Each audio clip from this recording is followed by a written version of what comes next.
Beyond. Now, today I'm very glad to be with you here just to share with you on our normal shows that is Living for Value. And I hope you will enjoy the show. From where you're watching from, just tune in and enjoy the lessons that we are going to discuss today. I would want to appreciate everyone that has been joining this show across Africa, because without you people we can't be live. So we really appreciate, and specifically me, I appreciate your time for joining this show. So today our topic of this night is the danger of early pride, and I hope that after this topic, each and every person will be able to learn something out of it, and will be able to share with somebody outside there, because pride is something that make each and every person of us to fail in one way or the other. Now, pride is destructive, and we must deal with it. If we don't, then it will affect our relationship with others. It can do a lot of damage in our lives, and most often, people with pride are easily hurt, offended, irritated, and impatient. So if someone do not meet their standards, then they become mad. People with pride believe that more attractive, they believe that they are more attractive than others, and they believe also they are better than others. Some also believe that they are smarter than others, to the extent that their ideas, they can't they can't tolerate anyone's idea. They can't buy to somebody's opinion. They can't be corrected, and that's why majority of them go wrong in one way or the other. Now, people with pride easily react, and you have seen this. They don't want to be told that they're wrong. Like they usually believe that they're best. They behave like perfectionists. So people with pride, they have a lot of issues, and they're always bitter. They have hard time letting go of heart's hunger. A person with bitterness will always hurt others because they cannot control their bitterness. Majority of these people with pride do not consider other people's opinions or feelings or perspective, because they are bad listeners, and the danger of being a bad listener is that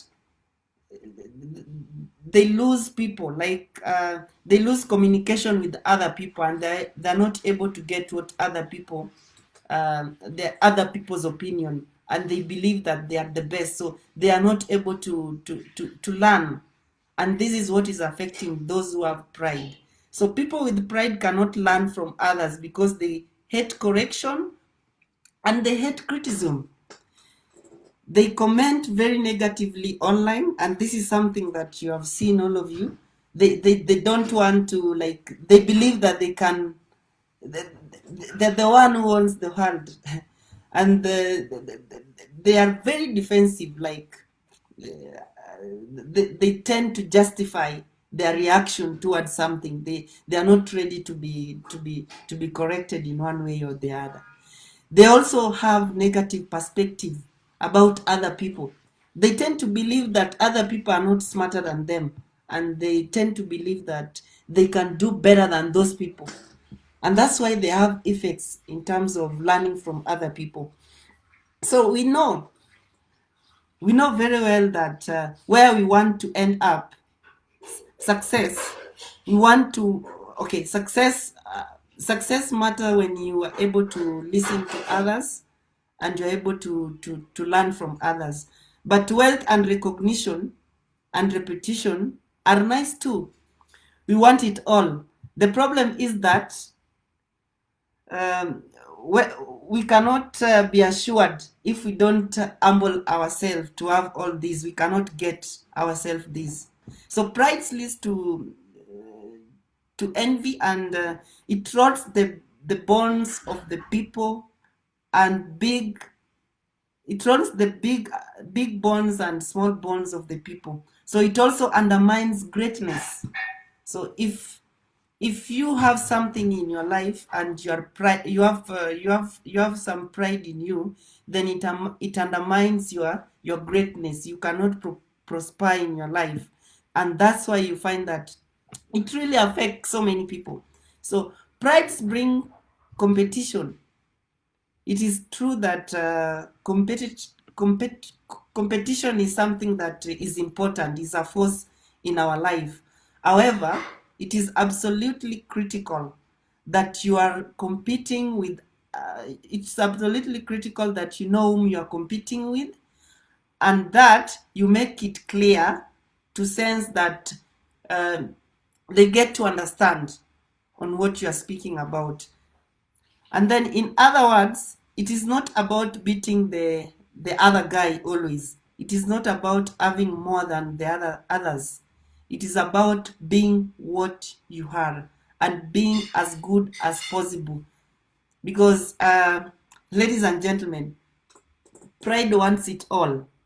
It tells you to cheat to your love because you want what you have, and what you don't have, you eventually want it. So eventually you will end up saying yes to too much, to something too far beyond even what you can achieve. And this goes as far as affecting individual. And pride makers fight. It makes us fight with everyone. I mean, you want to fight with the matatu conductor when they take long in giving balance. We even threaten them that they can keep the balance, and that tomorrow they will buy their own car. So you see how pride makes somebody feel that he cannot use what he has now, and in real sense, in the next day, the person will end up using the same matatu that he didn't even want to use. So pride makers fight with the crew at even in the airport, on phone, when maybe a sales representative is attending to you, or a sales agent at a supermarket, for you complain for slow service, you are not patient. I mean, these things are so many. You can name them and name them daily in, daily out. And in reality, we don't control other people, and our efforts and energies, in spite of these, are pure waste. So, dear listener, if you can't slow your pride, you can't lead. Even the tallest mountains have animals that, when they stand on it, are higher than the mountains. So look at yourself. You're outside there, you're bragging, and you don't accommodate others. Trust me, you are not going to grow in a way. And that's why you find so many young people, they want to live a life that it's not theirs. Like you find a young person like me, he wants to own like a Benz like today. Well, he has not even started with a bicycle. Simple. So we live in a life where we want quick money, we want everything to be quick. We want to be seen that we can, yet in real sense we can't even afford to put food in our table. We can't even afford to feed our parents back at home. So we must live by ourselves. If me, Amos, I don't have money to buy this glass, I can buy a plastic and I be comfortable about it. But the moment you want to buy this glass and you are following the wrong way, just to please somebody, to please a friend of yours, to please a neighbor, then you will end up not pleasing yourself. And that's why we go wrong in our life in terms of pride. So the dangers of early pride is that you don't achieve what you want to achieve. And at the end of the day, you end up impressing others. And sometimes they're not even impressed.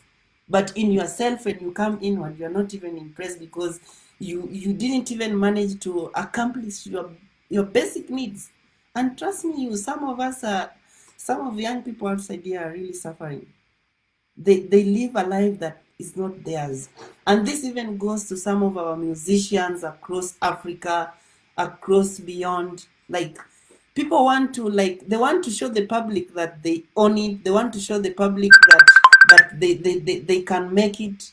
But in real sense, they are the people who cannot even they cannot even sustain themselves. So we must tell these people, and even you who are listening outside there, we must appreciate the little we have. If I have this pen, for example, if I have this pen, for example, and somebody has another pen that is not like this and is more affordable, why can't I go for that affordable one? I use it on public than going with this and I end up not having something for myself. So we need to begin to understand this, because most of us young people, we just want to please people. And trust me, the person you are pleasing will not even be pleased. Sometimes he is not even somebody who is even follow up with what you are doing. So we as young people, we must live to abide by whatever we have. You know, there is a friend of mine whom I was just talking to him just the other day. I will not mention his name, but I asked him, because he's one of my friend, and I asked him one question. He's still not employed, but this person goes as far as staying in a two-bedroom house. A two-bedroom house, you can imagine, and he's one person, and this person pays a rent of 24,000 Kenya shillings. So you can imagine 24,000 Kenya shillings. That's a lot of money. Hmm? That's a lot of money. That's about 240 USD. You can imagine one person, and one person can live in a single room, or you can live, the higher you can go is a bed sitter, or you can live in a one bedroom if it is comfortable for you, and then you can save that money and use it for other things. But this person, the interesting part of it is that he comes and asks for rent, for you to sustain him rent. Yet he took this house that he knew he could not afford the rent for it. So we must live by our own, like, whatever we have. We don't need to show people that we have big things. In real sense, we don't have. And we you realize, what the moment you be honest in whatever you do, the moment you are honest in what you own, then you prevent yourself from the dangers of this early pride, and you end up that you even achieve more than when you are silent, than when you keep on showing people that you have this, and in real sense you don't have. And most people are suffering, especially